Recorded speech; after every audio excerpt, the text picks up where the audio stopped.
When people think of great Marvel villains, they usually think Doom, mainly Thanos, Magneto, and don't get me wrong, those are some of my favourite characters, but in my opinion, Apocalypse is the greatest Marvel villain ever created, and here's why. Now, I know that sounds ridiculous, but hear me out, okay? 5,000 years ago, the first ever mutant was born, and he was En Sabiner, who later became known as Apocalypse.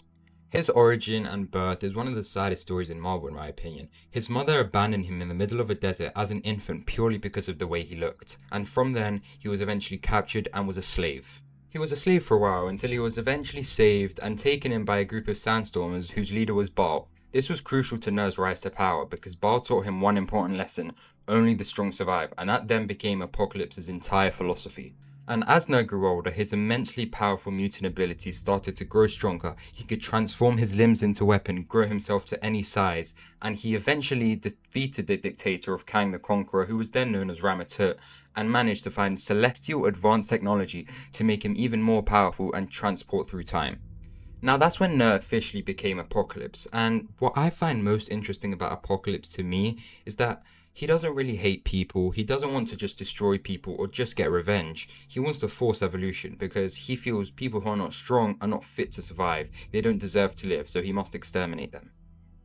The reason why I think Apocalypse is one of the most deadly and terrifying villains ever is because he's lived for thousands of years and he's committed more than his fair share of atrocities. He started wars throughout history, eliminated races purely because they didn't fit his idea of only the strong survive. And he doesn't think he's in the wrong for doing that. He purely just thinks he's helping the world to become stronger as a whole. But one of the cruelest things Apocalypse does is he corrupts heroes instead of killing them. He makes them turn against the people that they love, and they become weapons for him.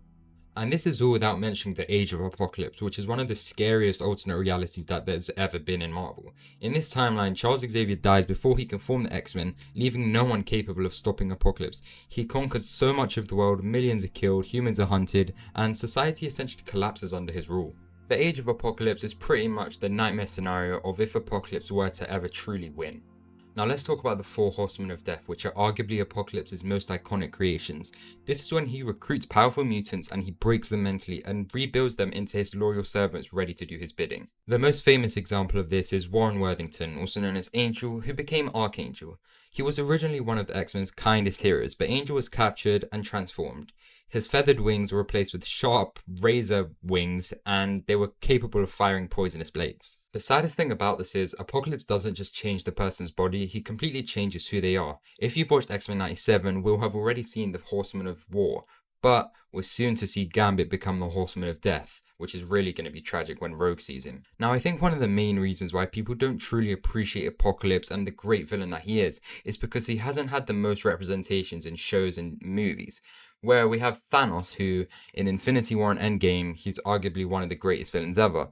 And then we have Doctor Doom, who's about to be in Doomsday and hopefully be amazing. Magneto, everyone loves him in the Fox movies, but Apocalypse has fallen short most of the time, although we are finally getting a good Apocalypse in X-Men 97. I think a reason why even some of the most powerful Marvel villains fear him is because he always finds a way back. He's patient. He's been living for thousands of years. So if you defeat him in the 90s, he'll come back in the 2000s. And that's what he does. Another reason why I love Apocalypse so much and I think he's such a terrifying villain is his direct contrast to Professor X. Professor X believes in coexistence and mutants and humans living a happy life together.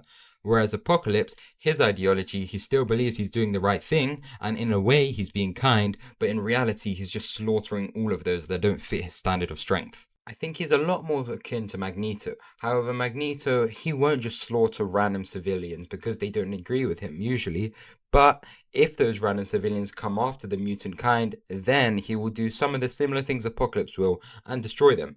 But Apocalypse, if he sees someone who's not fit to survive and is not strong, they're dead. Apocalypse is hardly just another Marvel villain. He's just an ancient force who's been ruling in so many different times. If it's the past or the future or the present, he's always around. And if you defeat him, he'll always come back. He's inevitable, as Thanos likes to call himself. Apocalypse went from a slave child who was abandoned by his mother to eventually growing up to be the most powerful force in mutant history. And that's why I love him so much.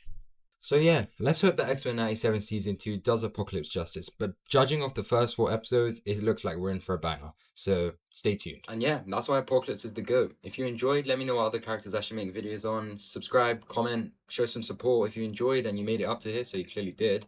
And yeah, go check out the pod. Thank you.